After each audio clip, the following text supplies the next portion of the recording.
Dear students, मैं हूं तनीम रियाज। आज का हमारा टॉपिक है ninth class exercise 1.3 question number 3 है हमारे पास। वो है if A matrix B C D. हमने फाइंड करना है ए प्लस जी हमारे पास इस मैट्रिक्स में, बी को प्लस इस मैट्रिक्स में, क्वेश्चन नंबर 3 सी को, डी को, पहुँचा का 2 ए, 6 क्वेश्चन पार्ट है -9 यानी ना -1 बी। ये है आज का हमारा क्वेश्चन नंबर 3। इसको हमने सॉल्व करना है, कैसे सॉल्व करना है, किस तरह करना है, इस पर आज हम डिस्कस करेंगे। जो हमारे पास सबसे पहला पार्ट है यानी हमने क्या करना है, हमारे पास जो मैट्रिक्स ए है, ए वाला, इसमें हमने ऐड करना है इस मैट्रिक्स में। ए मैट्रिक्स को हमने ऐड करना है इस मैट्रिक्स में।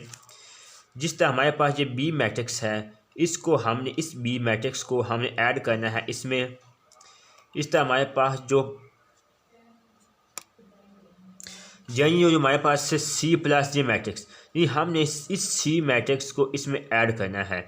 डी को और 2 ए का मतलब कि 2 को हमने इस मैट्रिक्स ए के साथ मल्टीप्लाई करना है, -1 बी को। इसको हम करेंगे, सबसे पहले हम इस क्वेश्चन नंबर 1 को हम रजिस्टर पर सॉल्व करते हैं और आपको इसके बारे में बताता हूँ। यही पहला पार्ट है ए प्लस 1 मैट्रिक्स में हमने ऐड करना है। इसको सोल्यूशन करते हैं bye putting value of A matrix है, उसकी वैल्यू हमारे पास ये वाली, इसमें हमें ऐड करना है। इस तरह आपको पता है, इसको हम सॉल्व करते हैं। जब हम ऐड कर होते हैं इस आपको ये कॉरस्पॉन्डिंग बराबर होती है, ये 2 इस 1 के, ये आइडेंटिटी इस आइडेंटिटी के, इसके एलिमेंट्स को हम इंटीज को कह सकते हैं, इसको कॉरस्पॉन्डिंग।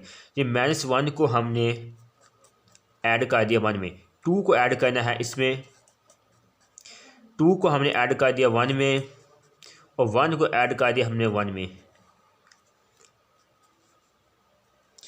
-1 + 1 ये होगा 0, 2 1 3, 2 1 3 एंड 1 1 2।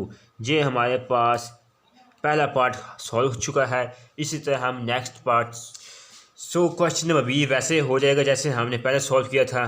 अब क्वेश्चन नंबर जो पार्ट 3 है, इसको सॉल्व करते हैं।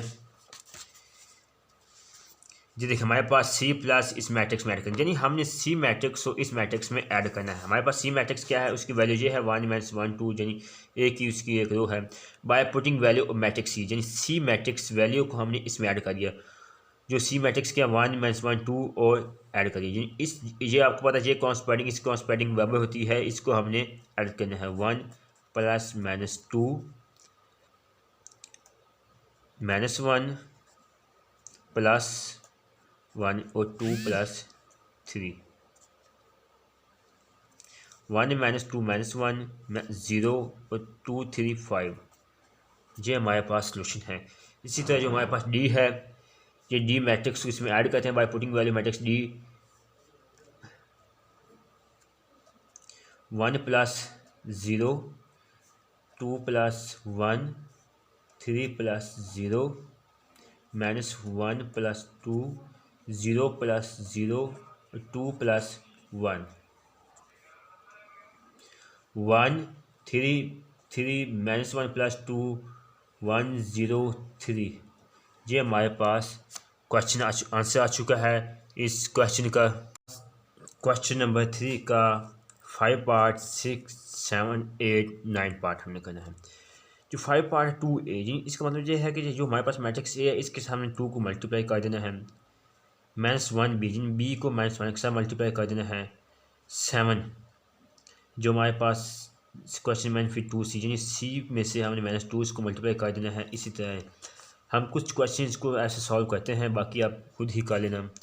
हमारे पास जो क्वेश्चन का यानी 2a, यानी हमारे पास ये ए मैट्रिक्स है, बी सी और डी। सोल्यूशन करते हैं 2a, यानी ए मैट्रिक्स को हमें 2 के साथ मल्टीप्लाई करना है। 2a यानी हमने पता क्या करना है, 2a 2 को इसके साथ मल्टीप्लाई किया,